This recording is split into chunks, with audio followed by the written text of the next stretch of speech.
Good afternoon, and welcome on this, the Sunset Safari here, broadcast from the western fringes of the great Kruger National Park.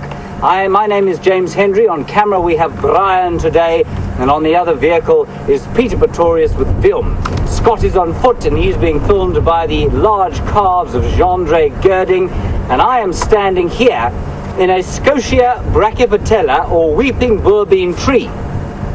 Now you might ask yourself why on earth I'd be doing that. And before I tell you, I must just reiterate that you are on a live Sunset Safari, which means that we'd love to hear from you. Hashtag Safari Live and questions at WildEarthTV if you're on the email. The hashtag, of course, is for those of you who are tweeting away like the Senegal lapwing that I've just seen fly past. I am standing up here because off to the south, there seems to be an enormous storm building. It's been very hot today, probably sitting at around 36 degrees Celsius, which roughly translates to 96 degrees Fahrenheit, if you happen to be dwelling in the 18th century. So it is pretty warm out here, but very pleasant. And it's just the most exciting thing in the world when these big storms start rolling in from the south or over the mountains in the west. So we'll keep an eye on them. Our plan, other than storm watching today, is to head to the various waterholes around Djuma, perhaps to Arathusa, and see what's happening there. Like I say, it's been a hot day. I'm now going to try and extricate myself from this tree in a graceful manner without hurting myself, and Brian, with any luck, will turn the camera elsewhere. Oh, no, he's not. Okay. Thank you, Brian. Now I'm really going to have to do it carefully. Splendid. How's that? There, God. Excellent. Very fair dismount. Thank you so much. Now, while I was in the tree, everyone, I found something quite interesting, and it's a sort of deposit. The tree is obviously very dead at this stage, long since deceased. This, what looks like sort of toffee, see it glinting there in the sun, is a bit of dried sap. Yeah, there you go. A bit of dried sap that's come out of the tree, and I suspect it's formed in the places where the big branches have been broken off, probably by elephants or by maybe a big storm of wind and lightning. And remember, I'm sure most of you or many of you will have seen the film Jurassic Park, the original one, not necessarily the more modern ones. I'm not sure how they explained those, but in it the premise by which Richard Attenborough's character managed to recreate the dinosaurs was that he found a mosquito stuck in what he called amber. And the amber was this kind of tree sap, I think, if I remember it correctly. There was a mosquito stuck in this tree sap, and he polished it up.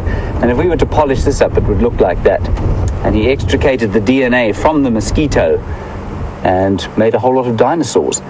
Pretty impressive job that he made so many different dinosaurs from sort of millions of years apart from each other in prehistory from one mosquito. But, we give that to Hollywood license. Right, on we go. I don't think we'll be seeing any dinosaurs today, but we will be seeing, hopefully, some elephants. And elephants also had a part to play in Jurassic Park. It was their noises, their incredible voices that were used for many of the dinosaurs, those groans and grunts and primordial sounds that chill the blood.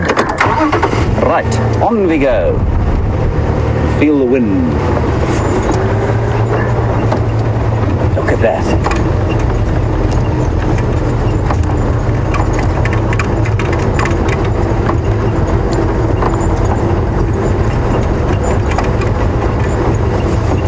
Now, lovely comment from Janet, and I'm so glad it excited you so much. You heard a kingfisher today, a woodland kingfisher, I'm assuming. And everybody, perhaps if you don't know, we have a permanent camera at the Djuma Dam, which is just down from where we live, down from the final control where our broadcast is operated from. And the camera is on permanently on a little waterhole there. And Janet has seen a woodland kingfisher, beautiful blue bird with a red beak. I'll try and find you a picture as we just gently drive along here. And we've been waiting for them for some time. The kingfishers normally come back around November time. They come in from equatorial Africa, where they've spent the winter time. I'm going to attempt to do this with one hand and then show you. In fact, I'm not, because it's going to make you nauseous, I think. So we'll just stop here and I'll quickly show you a picture of it. Janet, there's your woodland kingfisher friend, and you will hear him around the place. Janet, I think we heard the first one probably about 5 days ago or so.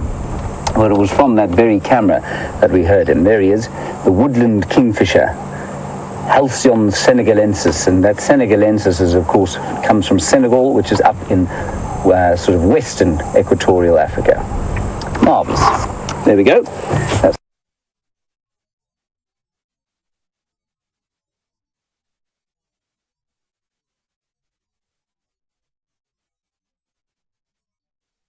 before.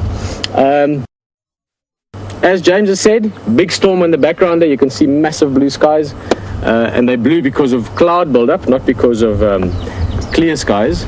And quite interested to see what's going to happen in terms of the weather. It does look like a big storm.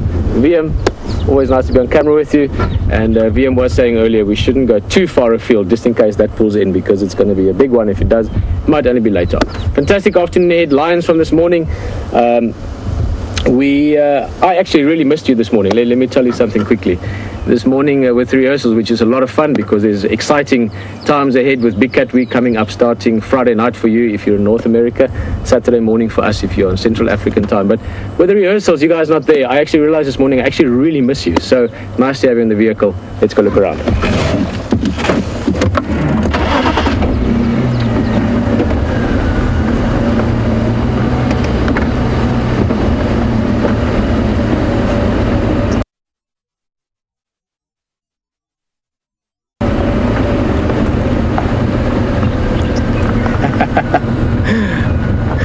Hello Donna. Donna is asking, or saying actually, a couple of buffalo there.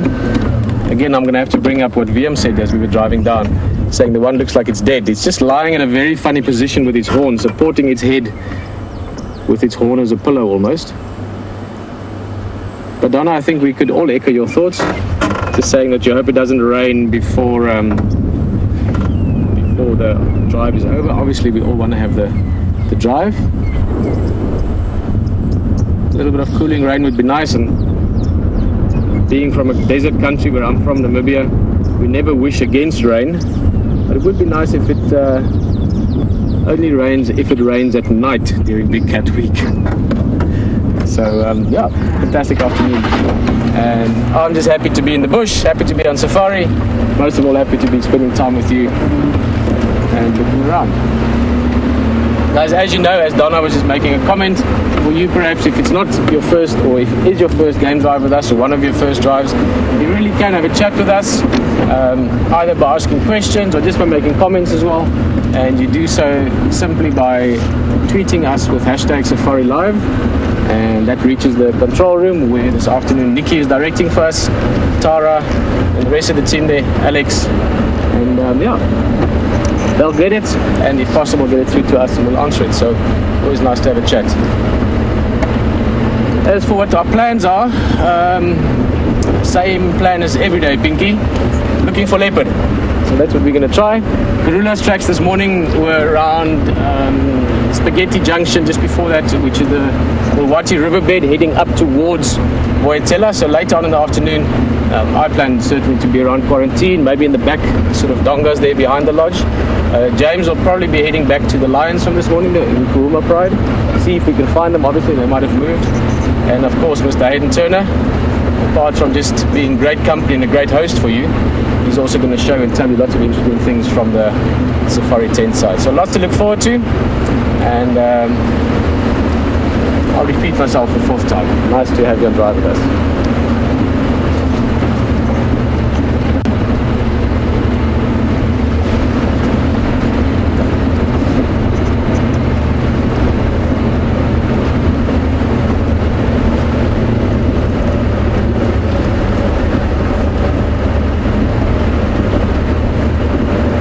Good afternoon, Dennis. Great question, all the way out of Canada. Dennis, you know what? I actually had it's one of those drives. Sorry, I'm not looking at you now. I'm just checking tracks. There's a big hyena that walked here. Dennis, I remember this is way back, probably 2007, 8 somewhere. one of the drives. We actually had a long discussion about virtual on the drive, and obviously because you guys, many of you are now friends for a long time, were able to Google it first and get us the proper info on virtuals. I asked the question exactly who was Virtual, and Dennis, I can't remember the details. William Virtual sounds right. Sorry, I'm not one of those people with like encyclopedic memory. Stefan, by the way, he's one of those people. My wife, she's one of those people. They can remember everything and anything. Graham Wallington, he's like that. But I can't remember his first name, so Dennis, you can confirm it for us if you don't mind, and perhaps a few other people also if you want to dig up a few interesting things. Let me tell you the things I remember, and I would love to have the exact facts on if you can help us with that. Firstly, obviously, to confirm his first name, and when he lived, I know it was late 1800s, early 1900s, if I remember correctly. For some reason, 1871 jumps out, but I don't know why. And he explored large parts of southern Africa, I think starting in the Natal area and then spreading out from there. And I think he was French, but these are all things I remember. So it's from memory, not from fact. So if we can check his first name, when he was born, so from when to when he lived, and then I remember a few things. He documented an unbelievable amount of wildlife. I mean, Dennis, your example was Birchall's starling, obviously Birchall's zebra, Birchall's kukkel. But and again, you're going to have to help me with the numbers. So please, if Dennis and anyone else want to give those numbers through to the control room a little bit later in the drive, we'll go through it again. 1,500 or 15,000, I think 15,000 is too many, but for some reason I remember over 1,000 species documented. He covered a massive area. He spent years traveling around southern Africa, and this is back in the days when it was as wild as it gets. So imagine just that. Imagine the expedition of Mr. Birchall moving through, going through southern Africa at a time where everything would have been as wild as where we are driving now.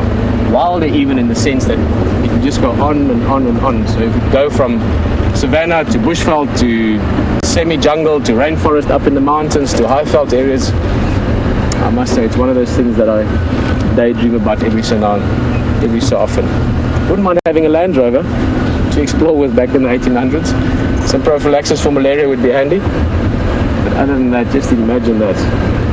A relatively untouched Africa. So we'll get back to that a little bit later on, Dennis, but yes, he was a prolific explorer and scientist and wildlife enthusiast, especially considering the times he lived in. But I would love to get some factual information regarding that again from you guys. We've got a lot of time. It's a 3-hour game drive, so we have 2 hours 45 minutes to go. Lots of time for questions and for getting some answers from you guys as well.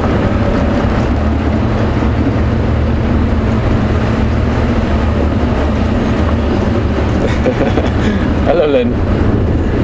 Asking via Twitter. I'm going to ask you a question shortly, Lynn. Hey! That's Jeffrey in the front, right in the back, and Mr. Brent Smith driving along. They're going to be tracking and looking around. What a tracking team between the three of those guys.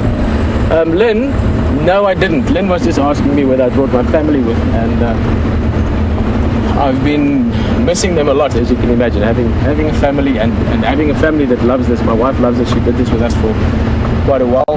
My kids absolutely adore being outdoors, and my daughter, who's now just over 4, she loves wildlife. She picks up all little insects and things. I've taught her now not to pick up any spider because we don't know what spiders that might be. So she calls me for the spiders, but all the other things she picks it up and puts in a little box and looks at it. So unfortunately not. It's very busy. In fact, my wife is working really, really hard at the moment. But there's a plan. Maybe next year. Lots of invites to come and visit also from some of the lodges here. So Lynn, I really do hope to bring them out here quite soon. Maybe get them on a drive or two. My daughter, apart from the fact that she can't actually drive yet unless she's sitting in my lap, she would give you entertaining time. She is not afraid of speaking up about things around her, especially wildlife. She loves playing with the pelicans. We've got a bunch of pelicans close to where our office is that are about the same height as her without them lifting their heads up, and she'll go right up to them and run away because they try and bite you and things like that. So let's get back to the wildlife, and otherwise I'll just talk about my wife and kids this afternoon because I miss them a lot. They say hello, by the way, as well. Many of you, I know Leishan quite well, so regards from her. She's on this vehicle as much as any of us in spirit. So thanks for inquiring, Lynn. Appreciate it. Blue skies, puffy clouds, lovely afternoon ahead of us.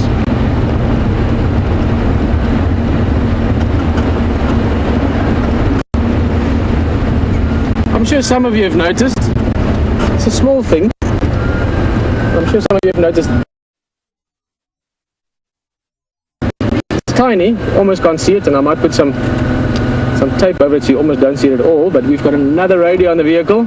You won't see it now, only when we go to Arathusa, give us better comms, because in the end it's important to be able to hear each other. And sometimes, bizarrely enough, we can sit here talking to each other, you guys can hear me anywhere in the world, and then we struggle with the local comms because of the terrain and the different types of technology. So once again, well, how does it go? One small step forward for us and a giant leap for communications, something like that.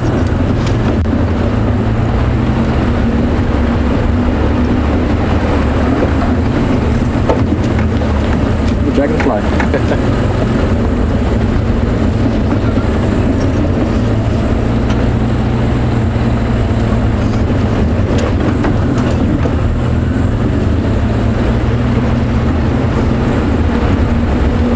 Guys, just firstly, fantastic having so many questions, and also nice to just have a bit of a conversation. Elaine out of Massachusetts, you are wondering if I use bug spray and or prophylaxis. Yeah, let's see if it sticks around. That actually looked like a black fly catcher at first glance. Let's get our binos quickly. Fork-tailed drongos and black fly catchers, very, very similar looking. I thought it was a fork-tailed drongo at first, just because it's one of my favorite little birds. And it is a drongo. Fork-tailed drongo or Montengo in Shangan. Elaine, personally I don't use bug spray. I'm just not a big fan of it. So no, if it's really, I mean in this area I don't. If I go to areas where there's a lot of insects, then I will use like a citronella based oil spray. But typically the best way to avoid mosquitoes for me is just not to get bitten if possible, which means I wear long trousers in the evenings or the whole day pretty much. Actually, I found that over the years most comfortable for me when I'm in the bush is a pair of desert boots, which are nice and cool and breathable, long pants, long trousers, and that means they can't bite you around your legs or your ankles. And in the evenings I talk a lot and I'm quite busy, as you may know, so mosquitoes don't really get time to settle on my hands. And in terms of prophylaxis, and then of course sleep under a mosquito net or with a fan or both. But a good fan will work, or a mosquito net obviously works brilliantly for any of the bugs, but for mosquitoes. In terms of prophylaxis, for those of you guys that don't know what we're talking about, Elaine's referring to medicine you would take to prevent malaria. I don't. In this area it's very low risk firstly, so if you avoid being bitten most of the time you'll be fine. Oh, if that sits, we're going to have a look. Oh wow, if you could see this, that would be stunning. Elaine will chat about this when we stop again, or when we go again actually. Up in the dead tree, this is a gymnogene.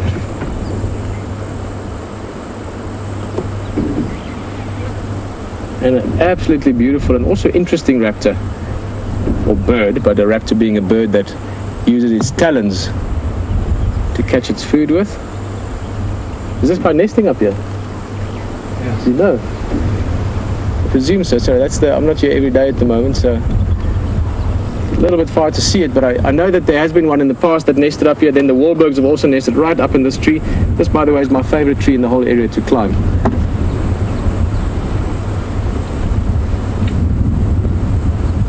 There's a nest up here. There's been vultures in it over the years, but I think this might be the gymnogenes. So let's not hang around here too long. I'll have to come back here and have a peek inside there. Guys, it's a nice sort of chatty afternoon. I'll show you something about that tree. That's about probably 6-7 meters sort of to the first forks. And when Leishan came to visit me the very first time, she didn't even know me yet other than for school days. I sort of asked her in a polite way and made her climb that tree all the way to the top, which was quite cool, little memory. So to finish off on prophylaxis, Elaine, I don't. The different kind of prophylaxis have got side effects as well. So generally speaking, I just prefer just not to be bitten by mosquitoes. And I don't think anyone here actually takes it. You just be careful with mosquitoes itself, and as I said, it's so low risk now, even compared to 10 or 20 years ago. This area is highly improbable to get malaria. And that's the important thing to check, guys. If you're going on safari, if you're planning a holiday, you might well not be going somewhere where there is a malaria risk, and do look into that. Namibia, for instance, I often talk to guests there where we are, and they're on prophylaxis, and they're not even going to anywhere in the northeast where there's a small amount of malaria, maybe. The rest of it is malaria-free, and they still take prophylaxis because obviously your doctors want to be safe. They don't want to get problems afterwards when you've been to Africa and something went wrong, so they just prescribe it, even if you're not going to malaria risk areas. Always check that before you go on holiday. Check with the lodges where you stay. They'll give you good advice. Check with the guides or the tour companies that look after you.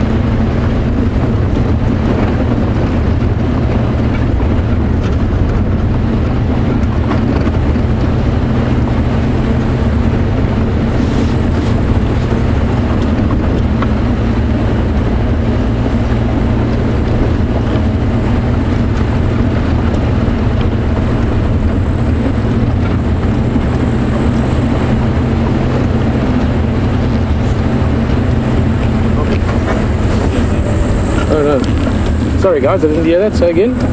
Just pulled out some on. Alright, great. Sorry guys, I pulled my earpiece out there.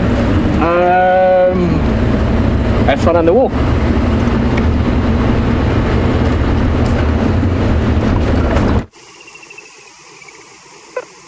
Isn't this the cutest little thing you've ever seen? It's a tiny baby leopard tortoise. And it's the smallest one we've seen this summer season. It's probably just emerged from its nest. And I couldn't see any of its brothers or sisters around here, but I'm guessing they're not too far. It's absolutely tiny.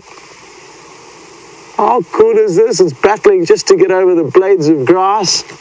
And it's going to turn into something about half the size of a soccer ball.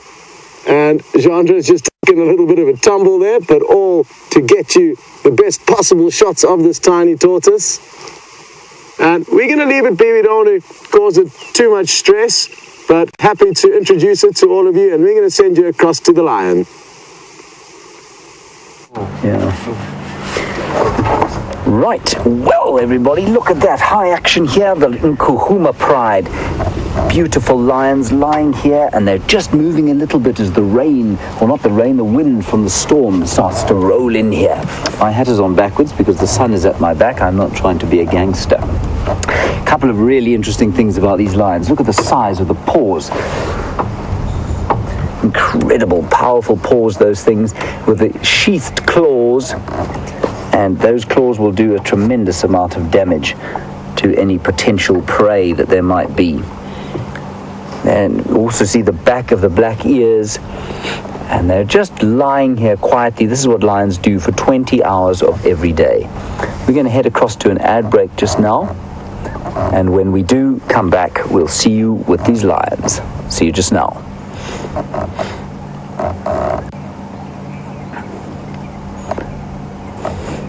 Right, so for those of you on the internet watching, I know that the Alice in Wonderland style advert breaks, where they're not actually real, must be slightly confusing, but just to reiterate, we are rehearsing for Big Cat Week on Nat.Geo Wild next week.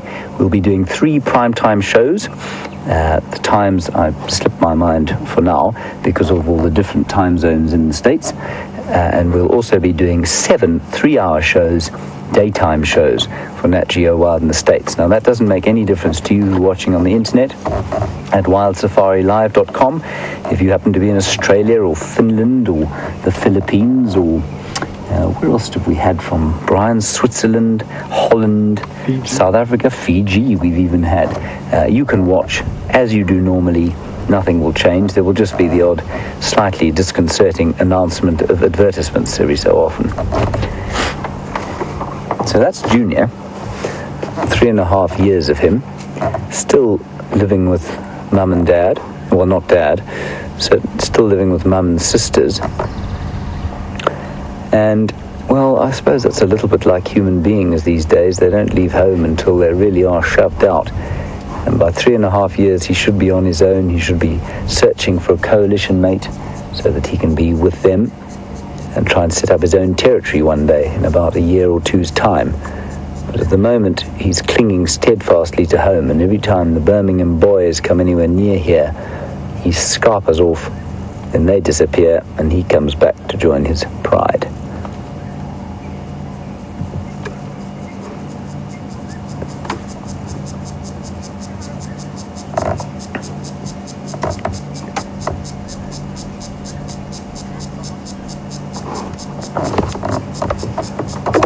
Now, it's so lovely to hear from the old hometown. I suppose town is not really an accurate description of where, Colin, you're from. You're from Johannesburg, well, the economic hub of Africa, really. Lovely to hear from you. You want to know what's happened to the Birmingham boys? The Birmingham boys, for those of you who don't know, are 5 young male lions who've just come into this area. They chased out the Matimba males, 2 magnificent males, one of whom was Junior's father over there. They looked a bit like him. All lions look slightly like each other. And the males have gone, they've scarpered off to the south, and the Birmingham boys have pretty much taken over, Colin. I'd say that they're almost, they've taken over. Yesterday, however, we got word that a coalition of 9 males, called the Skybed males, is now making their way in from the south. 3 of them were on, in fact 5 of them I think were on Buffelshoek yesterday. So the Birmingham boys, having looked like they were settling in, they've been mating with various prides around the area. The Styx pride, I think 1 or 2 members of, there's the thunder rolling across the plains.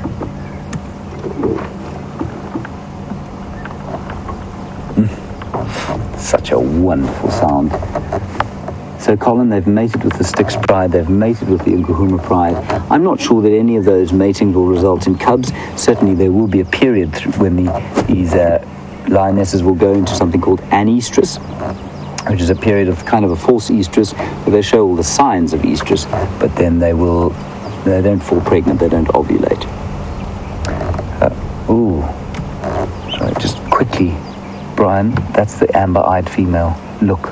She's got those orange eyes. We haven't seen her for a while.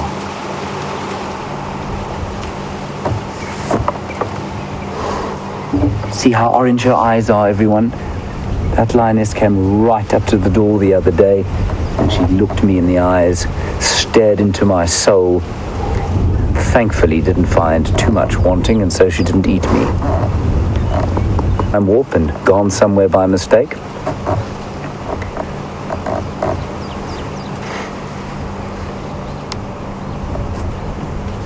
Welcome back, everybody.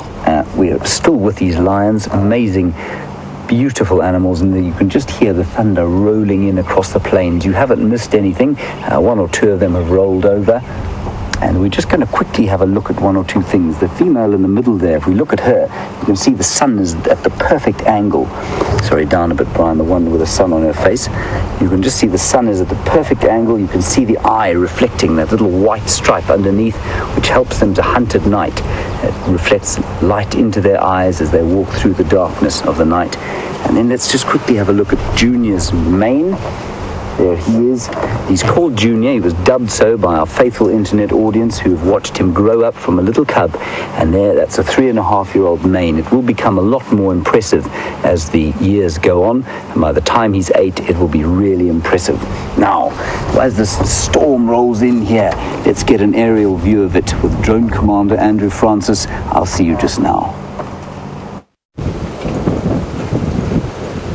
What an incredible sight.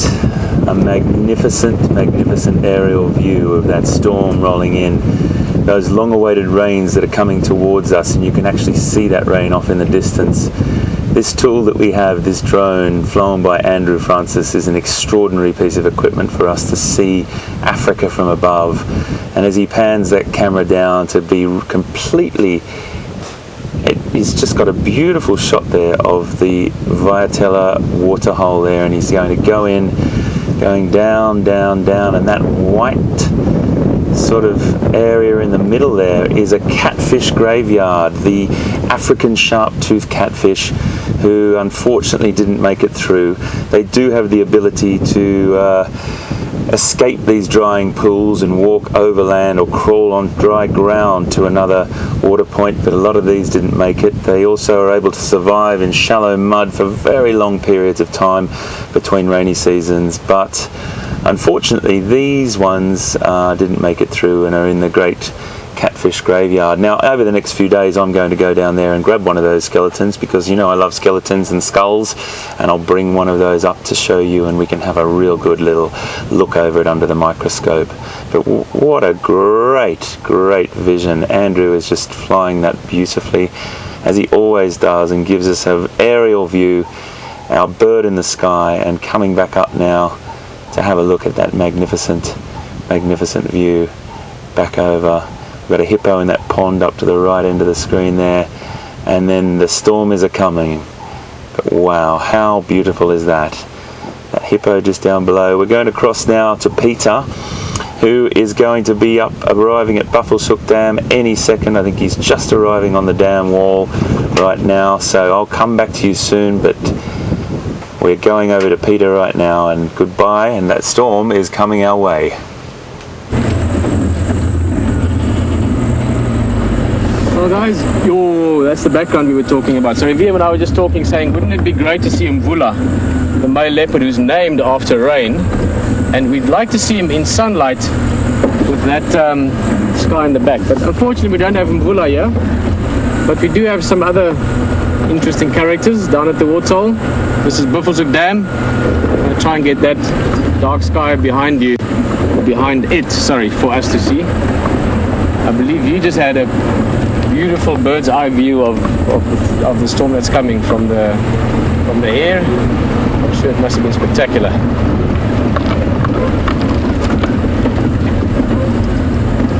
This is the view I wanted to show you. Look at that, stunning. Beautiful light in the foreground, ominous storm approaching from the south, and a little bit of wildlife in the water.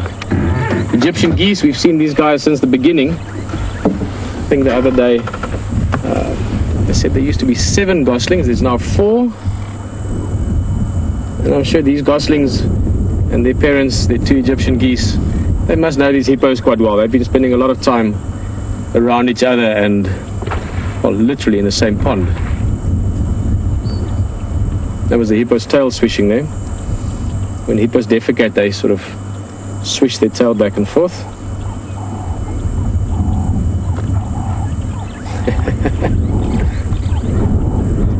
They are quite cute.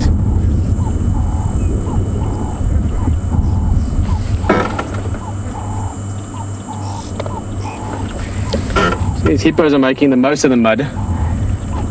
If this dam dries out, which I don't think it will, I think we'll get enough rain to fill up again before this is totally dry. But if this was to dry out, that area that the hippos are in now, look at the oxpeckers flying in, that area would be the deepest puddle, because they're moving around there all the time. They're actually sort of slowly moving the mud out and creating a little pool for themselves.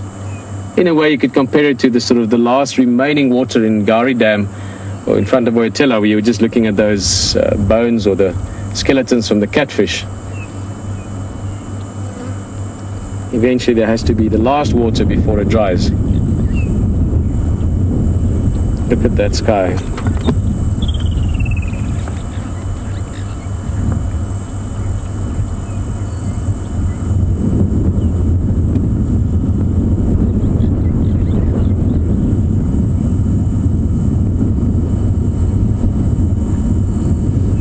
Awesome. Thank you so much, Donna. Just getting some information back. I'm going to go a little bit closer to these geese, maybe get you a better view of them. Just coming back to the question earlier about Birchall and who he was and what he did. Donna just given us some information back. Donna, thank you very much. He returned to England in 1815. Just want to give you a closer view of these little goslings. They are very cute. And he had over 50,000 samples of different species. That's amazing. I'm sure these geese would have been one of them, perhaps. See, the dates were much earlier than we were. For some reason, I thought 1915. So 1815, I mean, that's amazing. That's 200 years ago today, give or take a few days. Yeah, imagine Africa then. Amazing that he managed to travel around for so long and survive. between malaria and tsetse flies and people that would have, many of them not seen Westerners before at that stage. Would have been an amazing place to explore.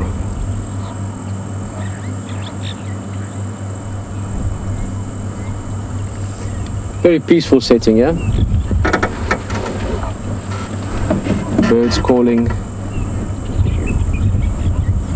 Quite a bit of wind.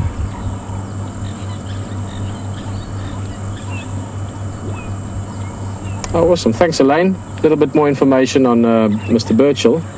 Elaine just saying that he covered over 7,000 kilometers. That would be,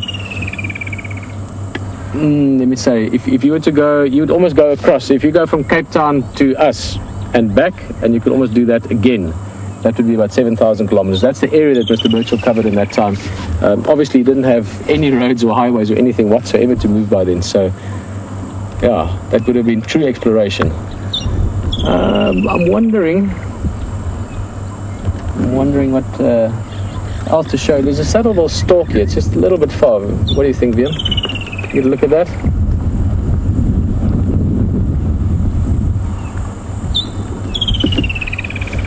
There were two when we arrived. The one just flown off. It'll probably come back again.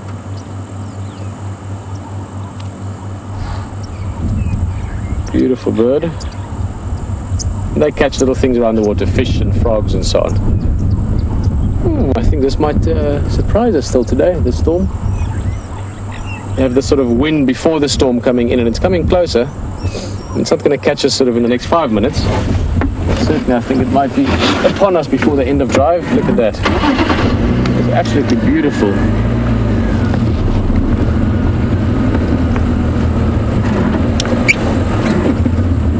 Well, guys, enjoy the walk. And we're going to keep an eye on the storm. And we'll see you in a bit again.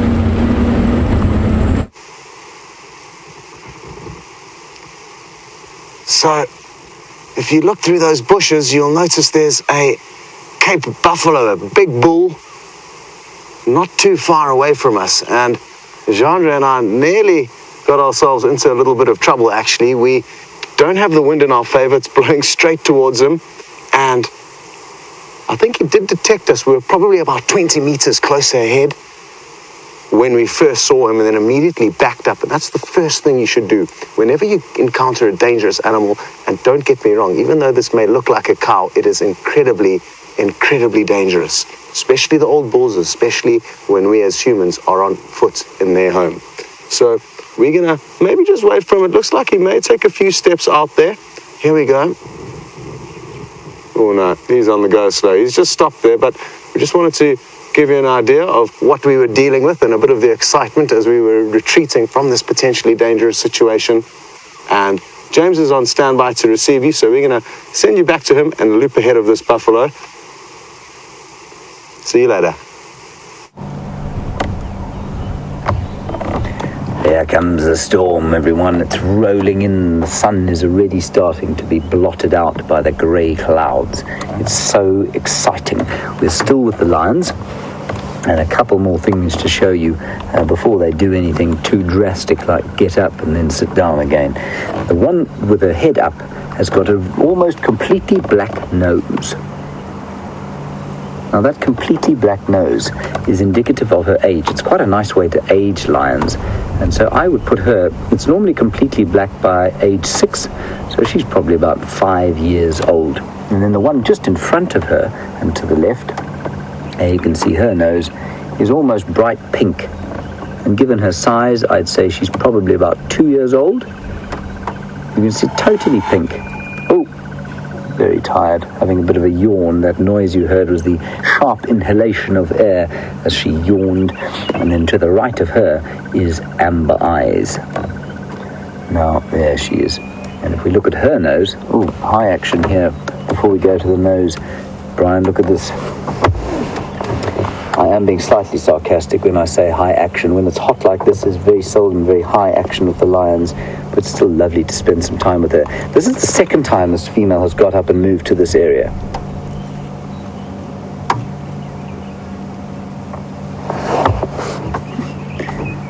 It's a very lovely question from a 13-year-old called Riley. Hello, Riley. Tell us where you're from next time you speak to us. It'd be really nice to know which part of the world you're talking to us from. And Riley, you want to know how long do lions grow for? What age are they at full size? Riley, a male reaches his peak mass at about 8 years old, and he'll stay that height as long as he's got enough to eat. I'm just going to watch this lion quite carefully.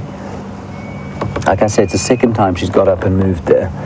But Riley, so a male about 8, I'd say a female probably around 5 to 6 years old, she'll reach her top mass. Let me just get my gangster head out of the way. And there we can see that lion. She's looking for something. She got up, she looked like she was stalking.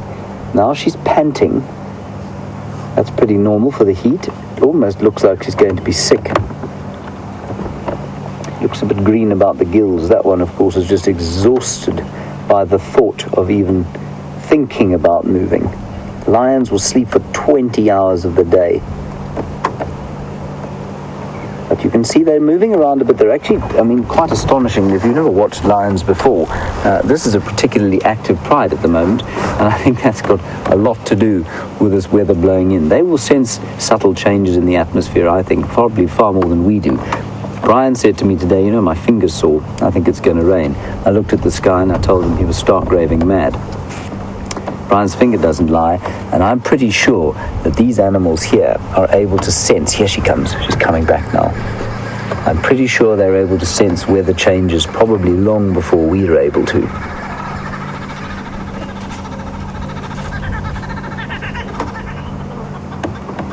Now, I know that you were chatting about John Birchall the other day, and he was a fascinating character, not if you happen to be an animal from the area.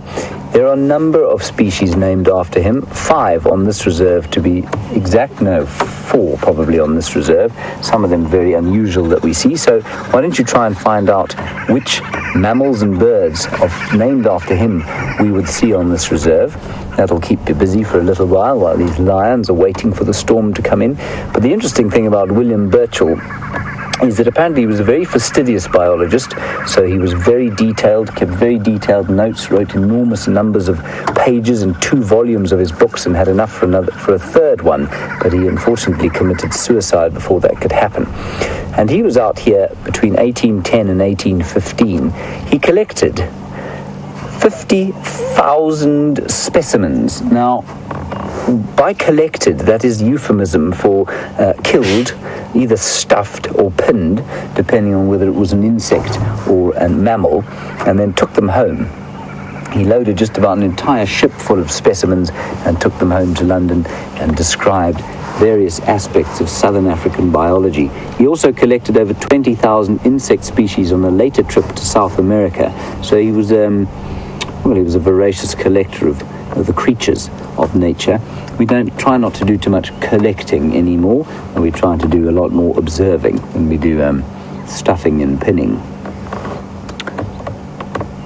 I would like to look at here, Brian, see if we can get a look at her teeth there. Ooh.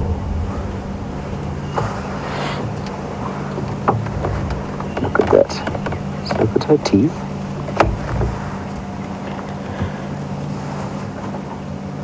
Now, Gerda, I'm very pleased that you are happy to see the Nkuhuma Pride with Junior again. I agree, Gerda, that it's nice to see him.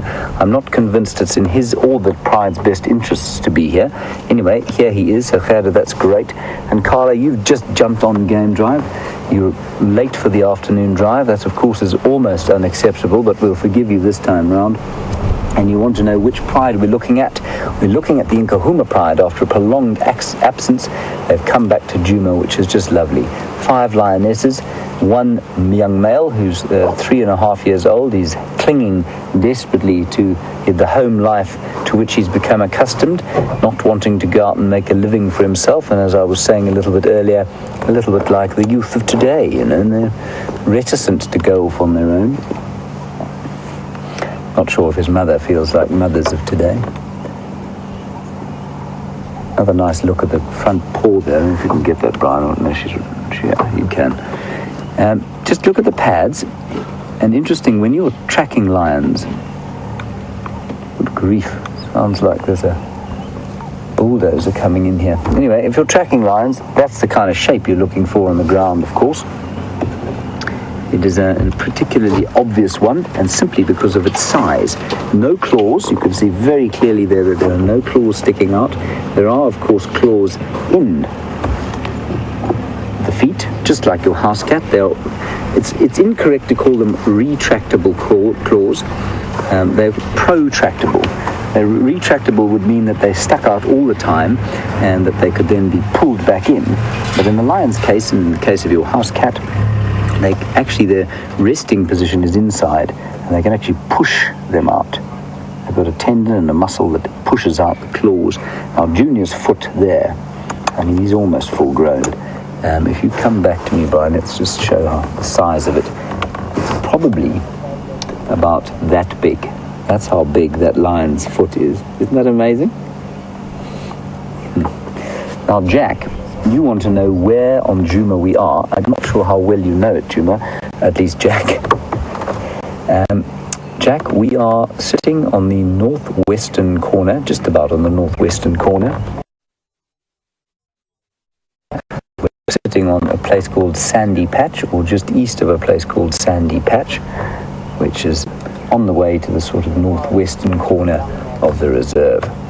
There's a nice clearing just around here, and Nat.Geo Smith found these lions on foot today with two great trackers.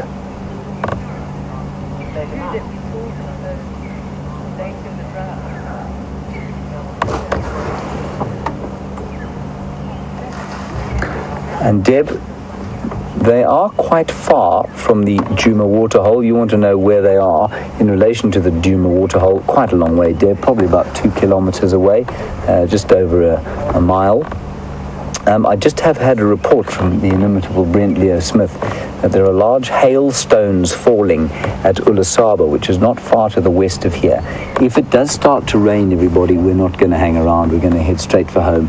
We especially, I mean, apart from the fact that we don't wish to have a concussion from a golf ball-sized pieces of ice plummeting at terminal velocity from the sky, we also need to be very cognizant of our equipment, given that we're going into Big Cat Week come Saturday. Anyway, we'll sit here a little bit longer with these lions, and if it starts to get much too windy, we're going to pull out of here. We're going to another ad break just now, everyone. We'll stay with these lions for the moment, so don't go anywhere if you're watching on TV, and if you're on the internet, stay with us. This lioness, again, like I say, high action. We'll stay with her, see what she does while you're away. And we'll see you just now.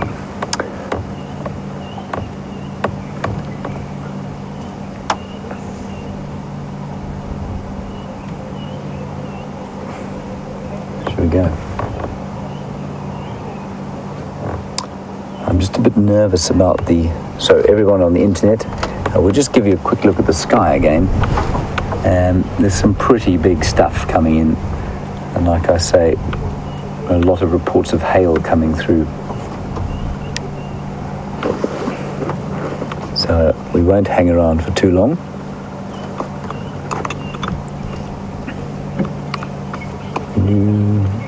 Just trying to see here.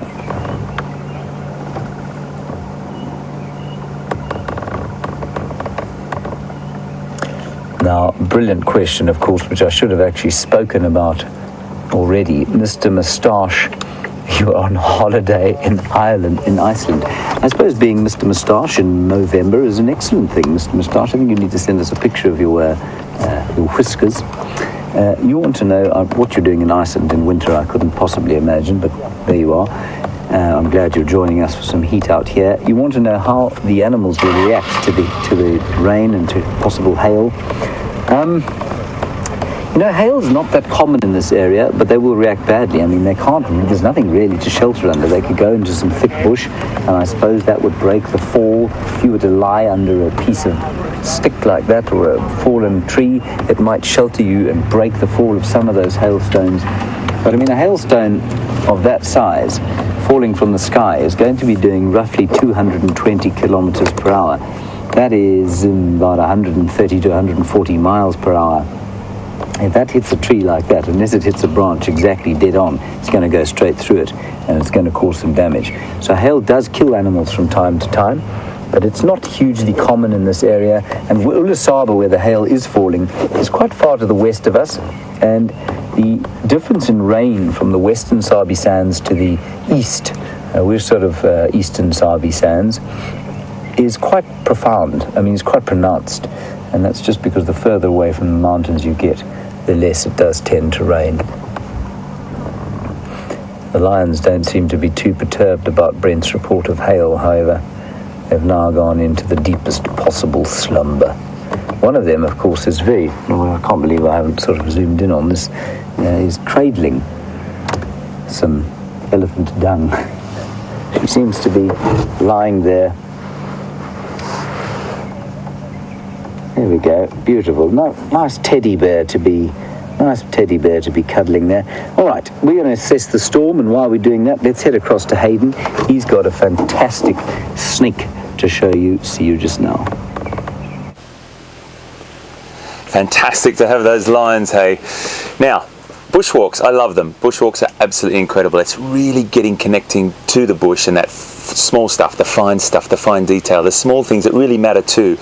And yesterday, I have to say, was probably one of the most beautiful sequences of reptile footage, live, I might say, live with Brent Leo Smith and Gendre, with that magnificent male boomslang. Incredible. I was sitting here at one point and the boomslang's head actually filled my screen. I thought, we've captured that, and it was with him for so long. It was a beautiful sequence, and I've been talking about it all night and all day. Snakes are incredible creatures. You know what? They've received a lot of flack over centuries and centuries and centuries. And you know what? If you understand a little bit more about snakes, you have a tendency to understand where they fit. They're very, very important in the ecosystems and food chains. Now, yesterday we showed you this skin, a sloughed skin, and slough just is a term for meaning that it's shed its skin. It's a skin or half a skin from a Mozambican spitting cobra that lives in the roof of our research centre where we live, and that's quite nice. It was probably about twice as long. Okay, maybe a little bit longer. Want to see a snake? That's nothing. Come and have a look at this. That's a snake skin. Look at this. This is a skin that is from Africa's biggest snake, the southern African python. Now, this is this is a slough snake skin as well. Try and say that really fast. Slough snake skin. And they shed their skin. They shed their skin many, many times when they're young, but as they get older, they start to slow down and may not do it as frequently. Now, when it does happen, it's basically shedding dead cells or dead skin, and they'll rub the end of their nose first, and it starts to break off, and it comes off like a sock. Now, they've also got a modified scale that fits over their eye, and sometimes you can find that on the skin as well. If you come and have a close look at this, you'll see the skin on the top, that beautiful pattern. You may have seen a picture of one of these African pythons, these southern African pythons. But as I turn it over, these ventral scales are very, very important. They're the gripping scales, the scales that a python or a constrictor uses. This is a non-venomous snake, okay? And I really wanted to measure this snake for you, and I'm going to, but I'm not going to do it today. What I am going to do tomorrow, when it's probably a little less ominous on the weather front, I'm going to lay it outside there and put small rocks on it. And with my trusty piece of equipment here, because everyone needs one of these, I'm going to measure it for you because I haven't measured it yet, and these reach up to 5 to 6 meters long and can take small antelope. I've actually been in Cameroon where we've seen one that has swallowed a duiker, and a duiker is a small antelope, probably about so big, 40 kilograms, maybe 30 kilograms, but they can take probably animals much bigger than that as well. So, incredible thing. I'm going to measure it tomorrow for you. We are going to pack the tent up just for the simple reason there's so much equipment in here, and the weather prediction is hail and storms, and we really can't take a chance. So I'm going to leave you. I'm going to pass you over to Scott on Bushwalk. Maybe you'll find us a southern African python. See you later and have a great one. I'll see you tomorrow. Well, sadly, we haven't found a python. That would be incredibly exciting. And I'm glad you at least got to see that skin with Hayden. That must have been quite interesting. Look at what we found, though. It's an emerald spotted wood dove's nest. It's the first time I've ever actually seen one of their nests before. I guess there's not a hell of a lot to see there, but there is one egg in it. You'll probably find the other 2 or 3 eggs, which would have probably been laid, have fallen out in the stormy, windy weather we've been experiencing. So not the most sophisticated of architects, the emerald spotted wood doves, but at least we've got an idea of how they will raise their young, and hopefully when we're on another bushwalk we'll be able to check in on this nest. Now the bad news is that the reports of another dove nest, the laughing dove nest on Rebecca's Road, has got no more eggs in it, so we're not going to be able to continue following that one, and we will hopefully be able to find you some more. The interesting thing is that birds will often have more than one clutch of eggs or chicks in a season, especially if it's a good season. So we're going to send you across to James. Jandre is in an incredibly difficult position in amongst the branches, holding the camera in the right spot to get you this shot. So well done, Jandre, and over to James.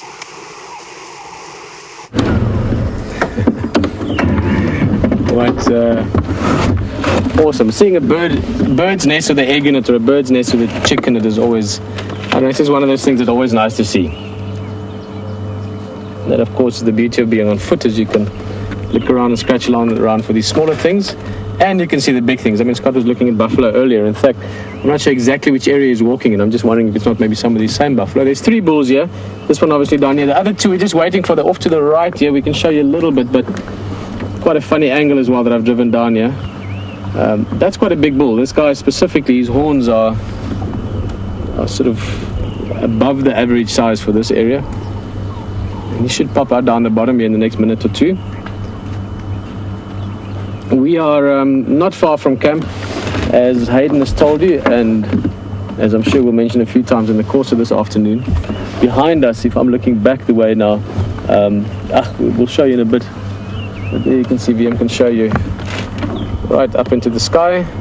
The clouds are moving closer. We've also had reports further south from here, another lodge called Ulusaba, actually Sir Richard Branson's place. They had some big hailstorm, or big hail pellets falling there, hailstones actually is the right word, minutes ago. So we're keeping a very close eye on this, both for the rain, but hail is not something we want to get stuck in. But that's the benefit of having our camp right in the middle of the bush. We can have these animals, well, sometimes in camp even, not the buffalo, but we've had leopard in and around camp. Obviously all the big things come around, the ellies and so forth. There you can just about hear a bit of thunder in the distance.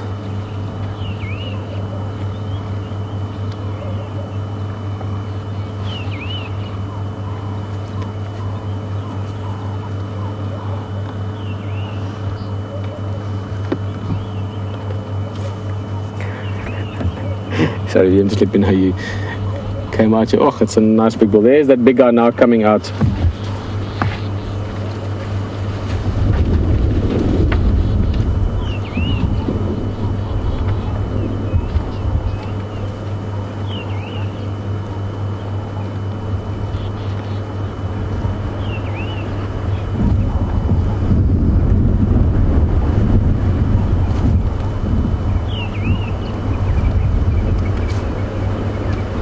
It's actually a beautiful, just tranquil scene. That bull there on the right hand side, easy to recognize with his left horn that's been broken off.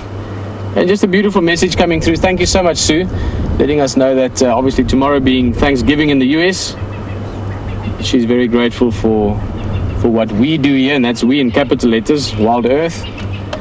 What Wild Earth is doing out here and sharing the wildlife and the little stories and facts and the passion of wildlife for wildlife.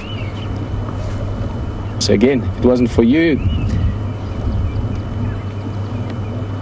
we wouldn't be doing this. So we can all have a good Thanksgiving Day tomorrow. What's that sound?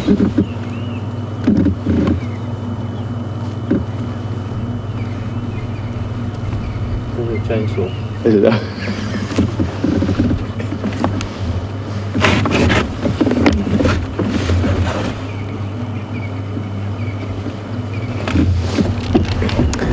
Kathleen and Heidi, good afternoon. Sorry, just hearing a strange sound in the distance. It's like a chainsaw. What I'm guessing is maybe a big tree that's been pushed over a road somewhere. Sometimes it's pushed in such a way that you can't actually have vehicles coming and going, not off-road vehicles like what we drive, but from the lodges. Maybe they're just clearing the road. Kathleen and Heidi, you guys were just wondering if we know which leopard it was last night at the Djuma camp. It was Mvula, the rain. We were just talking about him earlier, approaching Buffelshoek Dam, saying how nice it would be to see him this afternoon, considering that it's very, very likely that we're going to see rain. We're going to stick with these buffalo a bit. This is a pretty area as well that they're in. And even though we didn't see specific tracks coming in here, but this little riverbed or ravine drainage line. Drainage line is what we use for this. Running down this way, this is one of the areas that Karula quite likes to move into. And we did have her tracks as well this morning, heading in this general direction along Twin Dams Road. So, unless of course the rain stops us from exploring more this afternoon, I am hoping that we might find her later on. For those of you that missed the AM safari, had a beautiful view of Shadow this morning. Although, come to think of it, very few of you would have seen it. It was during rehearsal. Sorry, I'm so used to the drives being with everyone. We had a great view of Shadow. She's alive and well, looking fantastic. Looks like she's eaten not long ago, maybe yesterday or the day before. Saw her at Arathusa area close to between first and second windmill. So she's all good.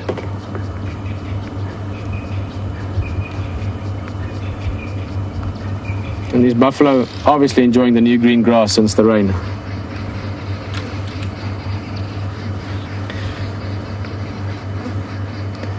So we're going to let these buffalo do their thing. I want to explore a little bit down this riverbed just to see what it looks like now. As I said, I'm hoping that in the next week or so we might find Karula here. And in the meantime, I think you can go back to those lovely felines with James. Maybe it's getting a little bit, I mean, it's not cooler, but there's a bit of a breeze and the clouds moving in. Maybe it's a bit cooler, maybe the lions get active. So enjoy it. See you back in a bit. Well, we're still here, everybody. We haven't been obliterated by an enormous hailstorm, nor have the lions. They haven't moved at all. I think one of them rolled over.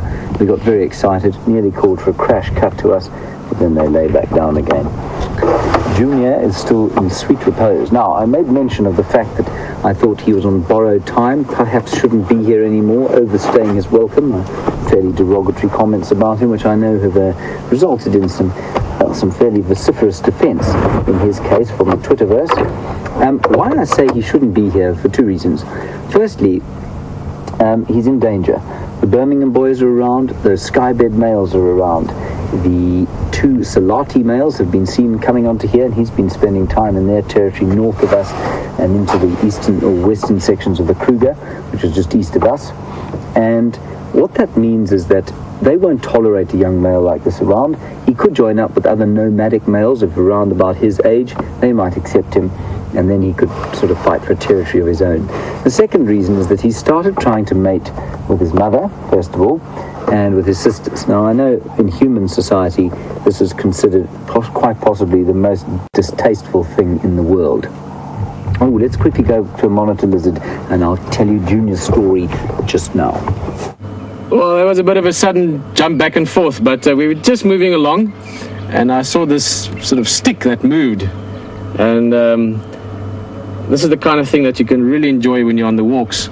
But on the drives, you also see these smaller things sometimes, and if it's in a position to look at, you can do so. This is actually a monitor lizard that you typically see closer to the water. I know at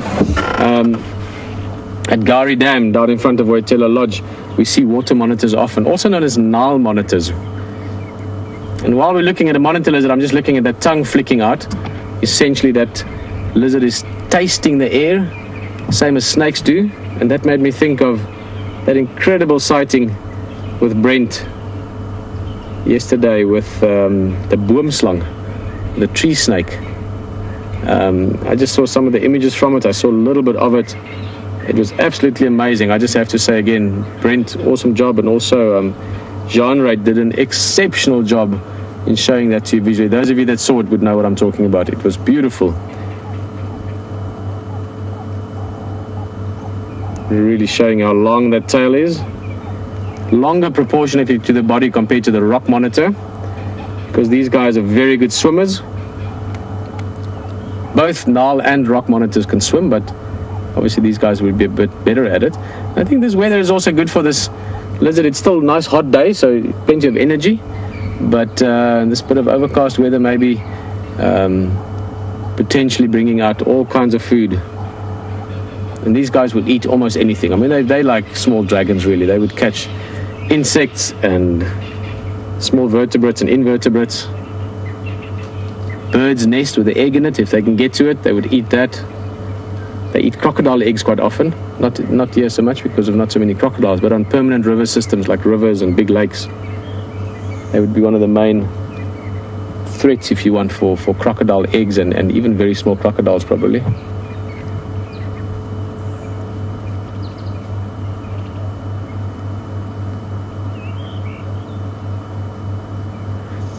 Well, this monitor is moving away. I think he knows the rain is coming, and I think we're starting to feel very similar as well. We're not far from camp. James is a bit further away with the lions, so enjoy your possibly last part of the drive with James for now.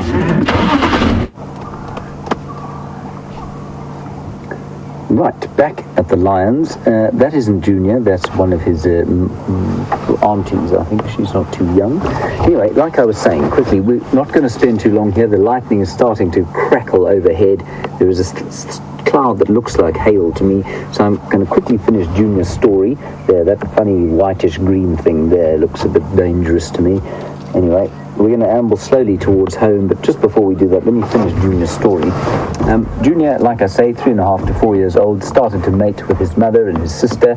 Now, in human society, of course, that is considered quite possibly the most offensive thing imaginable. In lion and leopard and feline society, it's really not considered too bad. Well, I don't think they consider it at all, to be honest.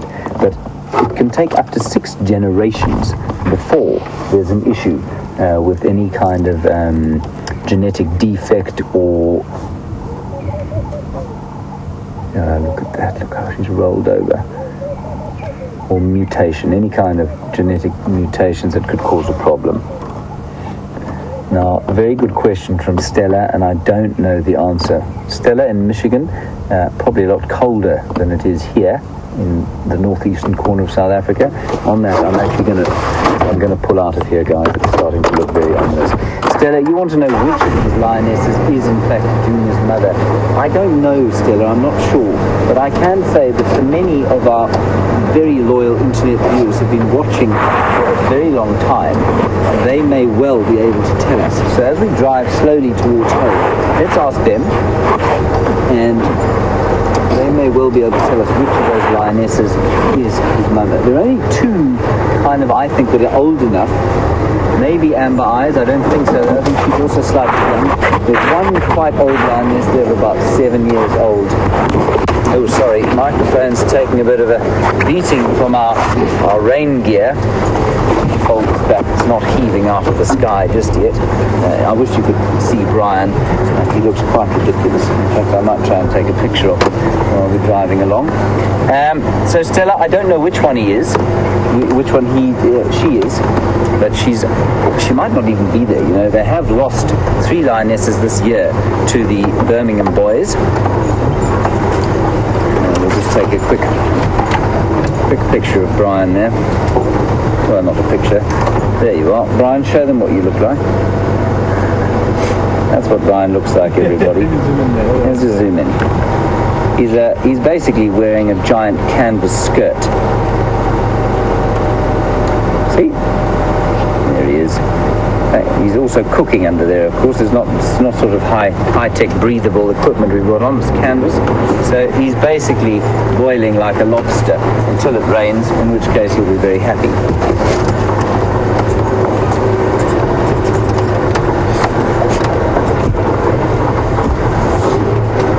Right, excellent, this is great news. Scott and I are on the same wavelength. He wants to show you what Jean-Andre looks like in his rain gear. I hope they've got something big enough to cover his calves. Hitch? Now, you don't often get to see the cameraman, and look at how elaborately kitted out Jean-Andre is. If we start on his bottom left ankle, that's where his radio is strapped to. Can you believe it? He's got a massive calf above that, then a moon bag filled of all kinds of toys, the camera, his hat, the earpiece, and I'm going to take a chance and show you. I know the glare might be bad. There's the antenna. And now it's time to take a closer look at the cloudies that are out to the western horizon. I'm sure you all enjoyed that view of Gendre though. And interesting that James had done just the same thing with Brian before. Oh, isn't this incredible? Massive clouds building to the west, and as Gendre pans across and zooms out, you're going to get a good idea of where the danger is coming from. It's from further south of where that sun is setting to the west, and look at what is on the way. That is a serious storm. There's lightning coming through now that you may have seen, and Gendre and I thankfully aren't too far from the vehicle, and the vehicle that we left is not too far from camp. Oh, another bolt. I don't know if you got that. It is, oh, there we go. You got that one. Awesome. Okay, well, we're not going to waste any time and start marching back to the vehicle, and we're going to send you back to James. Well, there you are. You saw Gendre's calves. I mean, quite possibly the most impressive things in the Lowveld at the moment. And how he lugs those things around, I couldn't possibly tell you. Myself, I have got the calves of the blacksmith plover. So we've left the lions. I was just saying to Brian, you know what, it probably won't rain at all. But as you've seen that lightning with Gendre and Scott, you can see that there is something brewing up here, and there's some very odd shapes to those clouds that make me think of ice and snow. There we go, we're just moving a bug off the lens. That's Brian's finger. I've seen Gendre's calves, and I've seen Brian's finger. Brian, what else do you have to show us? There we go, the thumb. It's the most famous thumb in the Lowveld.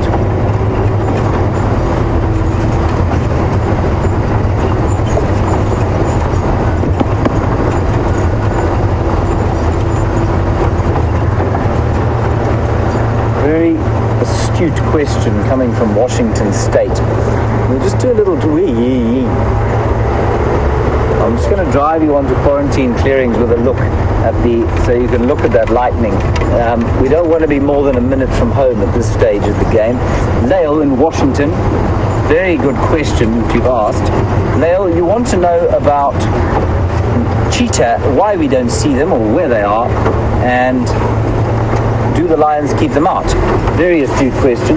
Lael, the lions do keep cheetah out of an area. The concentration of lions will definitely reduce the cheetah.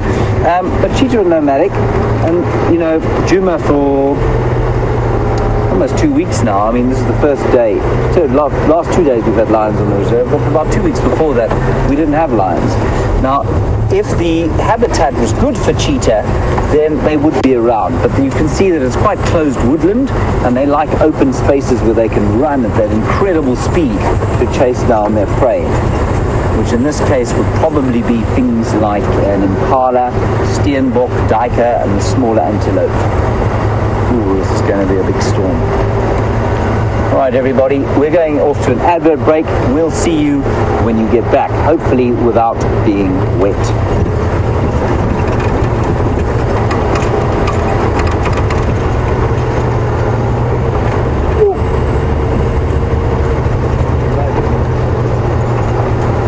Right, apparently, everybody, we're getting the orders from on high that we need to wrap up and go home. I mean, again, it does feel like we're being a bit chicken. We haven't actually felt a drop of rain yet, but that lightning is getting fairly aggressive. And there's definitely something coming out of the sky there.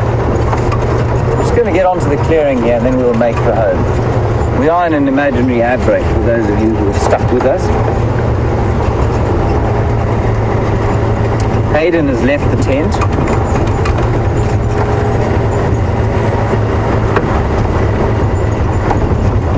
Peter is still out there somewhere. Scott and Gendre, I think, are making their way home. There, now you'll get a good idea. Let's look here. You'll see some of the lightning. You'll also see these strange kind of bulging clouds. Ooh, there's some big lightning going on here.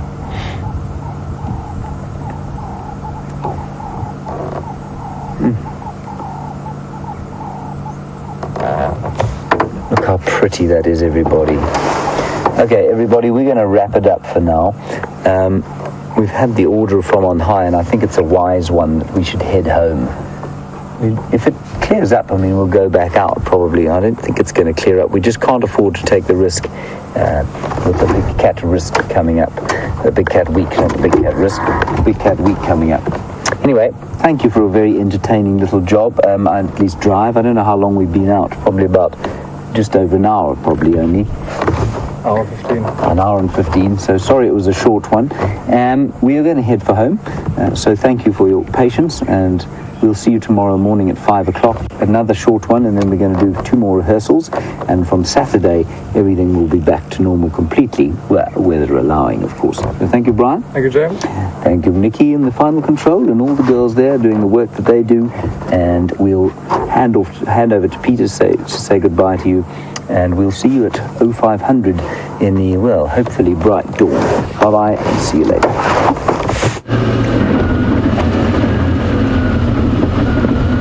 Well, as you all well know, it's not that we are worried about the rain for ourselves personally, but we do have a lot of important equipment that need to show you guys important things. But look at that sky. We're driving up a hill now, beautifully offset against this sort of light tree trunk in the front. Sorry, I haven't been driving very long, you know, it's a new thing for me. But beautiful sky, but this is not only bringing rain. The fact that it's bringing hail means that it could actually be a little bit uncomfortable, potentially dangerous even for us as well. There's nothing here to cover us other than our hats and a rain jacket, so we are going to move back towards camp. I do think we have a few minutes left, so we're going to just take a nice easy drive. Might as well stick with us, and so I'm just thinking which way to go. I might actually go back around Yari Dam. So yeah, might as well stick around a bit. Worst case scenario, it starts raining and we run for camp, and then we'll say cheers in a hurried, laughing way. So, and it's interesting what different light does. Sorry, maybe this is just me now. This tree trunk, I mean, we see this often. We've seen birds in this. I know I've talked about oxpeckers and things, but just look at, maybe it's because of the background, because of the color, but it's almost like these different steel grays that you get. I was looking at this piece of the trunk lower down where you've got that beautiful black color and the different grays in the tree trunk. I think it's just highlighted by the fact that we have a lot of those colors reflected in the sky as well. I love big storms. Yeah, I grew up, maybe because I grew up in the desert, but I know that all the guys out here as well, guys and girls, I mean that generically, love rainstorms. There's just something exciting about what that brings to the bush. If it rains tonight, tomorrow morning will be an amazing game drive no matter what happens, just because all the insects will be out and the birds will be singing, all the tracks are fresh. So rain is always a good thing. It's always something that brings excitement to camp, to any lodge. If you're ever in safari, it rains, you'll get a few guests that might be unhappy about the rain. Don't be one of those people if you go on safari. Be happy, rejoice, laugh, and enjoy the fun of it. All experiences on safari are good, and the rain certainly is a very positive one.